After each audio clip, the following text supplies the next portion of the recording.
Hello! If you're watching this video, then I hope you decided to give Path of Exile a try. If that's the case, or you've only been playing for a short while, this video aims to guide you through some UI orientation to improve your game experience. The Grinding Gear Games has put in some great options for this game, but not all of them are enabled by default, so I'm going to address some of the more popular ones I notice people ask about when they see a streamer or video and something is configured a little differently from what they're used to. First, I want to address the two rendering options, DirectX 11 and Vulcan. Grinding Gear Games has made their own engine for Path of Exile and are constantly modernizing it for the upcoming Path of Exile 2. This can introduce performance issues for some players, and this render option might improve your performance or stability if you're having issues. Traditionally, DirectX 11 has been more stable, while Vulcan has been more ambitious at optimizing performance. I used to crash the desktop a lot using Vulcan, but as of 3.15, which was Expedition League, I actually didn't have that at all. They seem to have made some sort of update where the performance was stable and there was no crashing, so I used it the whole league without issue. These things are going to be subject to change, so if one is giving you trouble, try switching to the other one and see if that fixes it. Next, I want to highlight the game's two network modes, Lockstep and Predictive. This likely won't be something you need to troubleshoot at all, but just remember it's here if you have some latency issues. I believe this option also has to be done before logging in. Come to the options screen at the login menu to change this setting. Simply put, Lockstep will display your input after it has been sent to GGG's servers and received. Everything that happens on screen is happening in real time from GGG's point of view. This is a fine option if you have low latency, probably something below 150 milliseconds. The other option is Predictive.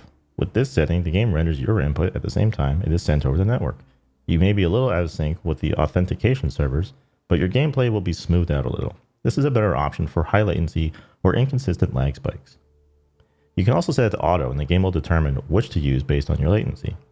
Some of the more advanced players use Predictive because they have builds that clear entire maps in under a minute, and they need to smooth out all that data. This doesn't apply to a new player, but you might hear some streamers say that Predictive is better. But they're also playing a game that's completely different than what we're playing. I don't want you to worry too much about this option, but just know that it's here. If you're having some sort of latency issues, come back here and see if you can set this to Predictive to improve your situation. So with all that, let's jump into the game now. Okay, this brings us to the most important quality of life setting, in my opinion, the minimap. So open your options and select the UI tab. There's a few things here you can configure. First is the level of zoom. I don't know about you, but I like a map that shows me where I can go, and so I prefer to zoom the map all the way out. There's a slider here for this, but I believe plus and minus on the numpad also perform this function. If you click on the input tab and scroll down about halfway, you'll see a keybind for overlay map. This key will switch the map between being in the top right corner to an overlay in the center of your screen. I prefer to have the overlay so I can keep my eyes focused on the map, my character, loot on the ground, and enemies all at the same time. But there's a problem with this. As nice as the map overlay is, Grinding Gear Games put a lot of clutter on the map. You'll notice all the walls, cliffs, and other barriers are cluttering up the screen. Which brings me to the next option for the map, Landscape Transparency. I like to turn this all the way down to remove it altogether. There's also a slider for Map Transparency.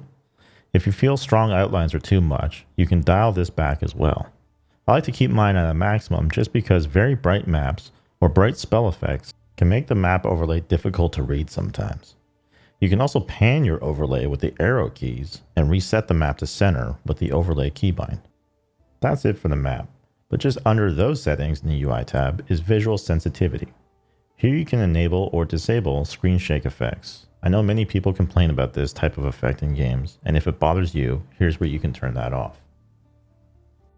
So if we scroll down to the next section, we'll discover the most necessary feature for this game that Grinding Gear Games has inexplicably left disabled by default. Advanced mod descriptions.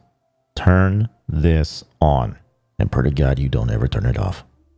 This feature will not only display how well your attributes rolled within their bracket, but also the tier of the bracket that they rolled in as well. This feature is still hidden by default and will show when you use the modifier key when mousing over an item. The default bind for this is the left Alt key. Let's scroll down the UI tab a little further and we'll come up on the cursor section. Grinding Gear Games has recently added cursor options and I think it's great because I could never track my cursor in this game. I had to use YOLO Mouse, which was a third-party cursor program for years, because it allowed me to use a large cursor with a stark contrasting color that I could keep track of during intense spell effects. Well, now I can do that with what's provided in-game. So take a look at the options on offer and see if there's something that works better for you. The last thing I just want to look at in the UI tab is to enable timestamps on chat. And I find this useful because sometimes I'll be AFK and somebody will whisper me to buy an item that I had up for trade. And when I get back, I kind of want to know like how long ago that was. If it was 30 seconds ago, I can just reply and invite them. But if it was 45 minutes ago, I'm not even going to bother. So turn that on because just down the road, you might find it useful. Still in options, but under the game tab now, there's a few settings worth looking over. Near the top, you have your loot filter. These are a must, and without putting any stress on a new player, the easiest option here is to go to filterblade.xyz and grab the latest filter from Neversink. The regular strictness is fine. This is something you can tune later. I'm always updating my filters throughout the league. A good rule of thumb is if you ever find yourself not picking up items that you see on the ground, then it's a good time to filter them out, and filterblade.xyz makes that a fairly easy process. I plan to do a separate video on this, but for now, just sticking to the basics is a big improvement over no filter at all. Under the filter is a new option introduced last league, hide filtered ground items. This isn't a big deal for a new player, and I'm just going to tell you that you don't need to turn this on.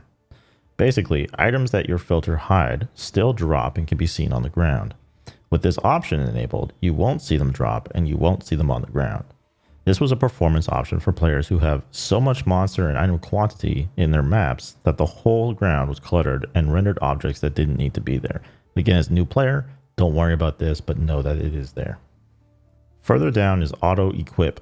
I like to keep this disabled. There are some fringe cases in this game where you might have to keep an equipment slot empty. Leaving this disabled is a must in those cases, so I just leave it off all the time.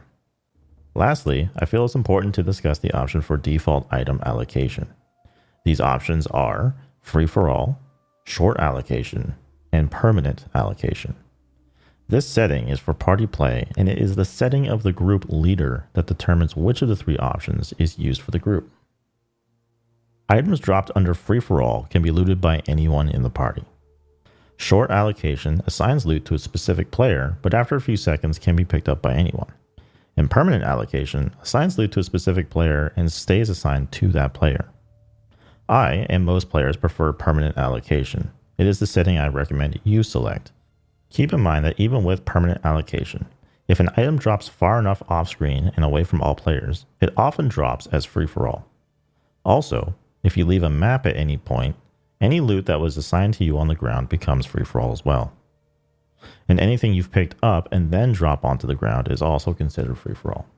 And I'm going to wrap up the options with that. So there are more options for you to take a look at, but I feel like they're just a bit more subjective of what you prefer to have displayed on screen. So take a look at everything there and try and dial in, what you really prefer. But everything in this video I feel was a bit more objective and can actually help out your gameplay.